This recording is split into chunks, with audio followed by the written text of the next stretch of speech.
করে ফ্যামিলিটাকে কি করেছে, চালাইছে। বুঝতে পারলে? এখন তো ডিজিটাল যুগ না, আগেকার দিনে গরুর হাল, লাঙ্গল, ঠিক আছে, ট্রাক্টর তো অনেক পরে আসছে, এগুলো দিয়ে আমাদের কি হয়েছে, ফ্যামিলি চলছে। এগুলো জিনিসকে কোনো ভুলতে নেই। বুঝতে পারলি তো? তো এগ্রিকালচার আমাদের জীবনের উপরে অনেক প্রভাব ফেলেছে। যদি একজন কৃষক যদি চাষ না করে কি করবো আমরা, খেতে পাবো?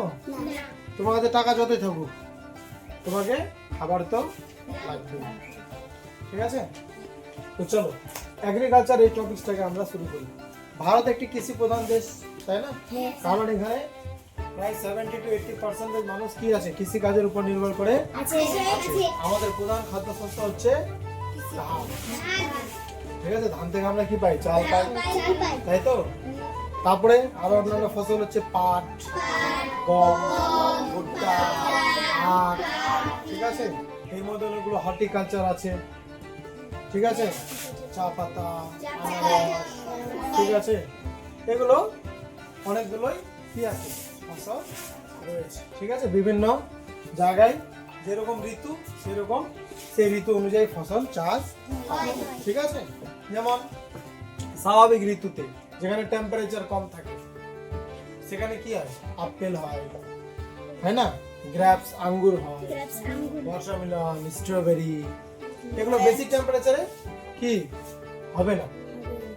ঠিক আছে, এখন আমাদের দিকে বেশি টেম্পারেচার আছে, হ্যাঁ, পাট,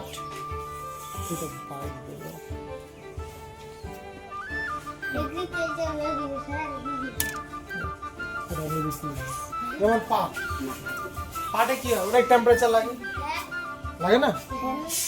পাটে অনেক টেম্পারেচার লাগে। ঠিক আছে, ধান, ধানে টেম্পারেচার লাগে, ঠিক আছে, নাহলে ধান পাকবে না, তাই তো? গম, গম তো রবি শস্য, গমে তত টেম্পারেচার লাগে। ঠিক আছে, তো সময় অনুযায়ী এই যে 12টা মাস আছে, এই সময় অনুযায়ী কৃষি ফসলকে দুটি শ্রেণীতে ভাগ করা হয়েছে। ঠিক আছে, একটা হচ্ছে রবি ফসল, একটা হচ্ছে ঠিক আছে, খারিফ ফসল হচ্ছে তোমার বর্ষার শুরুতে চাষ করা হবে, শীতের শেষে এটাকে কেটে নেওয়া হবে। ঠিক আছে, আর রবি শস্য হচ্ছে তোমার শীতের শুরুতে চাষ করা হবে, গ্রীষ্মকালে কাটা। ঠিক আছে, এবং রবি ফসলে তোমার জলসেচের প্রয়োজন হয়। ঠিক আছে, আর খারিফ ফসলে তোমার জলসেচের প্রয়োজন হয় না। সেচ কোনগুলো, যেগুলো আমরা এই যে মোটর দিয়ে, ঠিক আছে, বোরিং দমকল দিয়ে বিভিন্ন উপায়ে আমরা কি করি, জল দিই, এগুলোকে বলা হয় জলসেচ পদ্ধতি। ঠিক আছে, ইরিগেশন সিস্টেম। বুঝতে পারলা? আর খারিফ ফসলে তো বর্ষা মৌসুমী বায়ু তখন ভারতে প্রবেশ করে নেয়, তো বিভিন্ন জায়গায় কি হয়, বর্ষা হতে থাকে, তখন আর জলসেচের ব্যবস্থা দরকার হয় না। যখনই মৌসুমী বায়ু প্রবেশ করে আমাদের কি বর্ষা শুরু হয়ে যায়, ঠিক আছে, তখন আমরা ধান রোপণ করতে শুরু করি, তাই তো?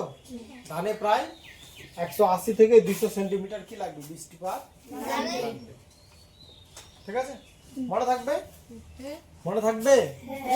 তাহলে এখানে তোমাদের প্রশ্ন তৈরি হচ্ছে কি, যে ভারত একটি দেশ, তাহলে তোদের লিখতে হবে ভারত একটি কৃষি প্রধান দেশ। ঠিক আছে, আমাদের প্রধান ফসল, ভারতের প্রধান ফসল কি, ধান। ঠিক আছে, দুটো প্রশ্ন হলো, টাচ করবে, দুটো প্রশ্ন হলো। ভারতের প্রধান ফসল ধান, আমাদের পশ্চিমবঙ্গের প্রধান ফসল কি, ধান। ঠিক আছে, আমরা যত কিছু খাই না কেন ভাতটুকু খেতে হবে। কি কারো রুটি পছন্দ নেই? আমার তো আছে।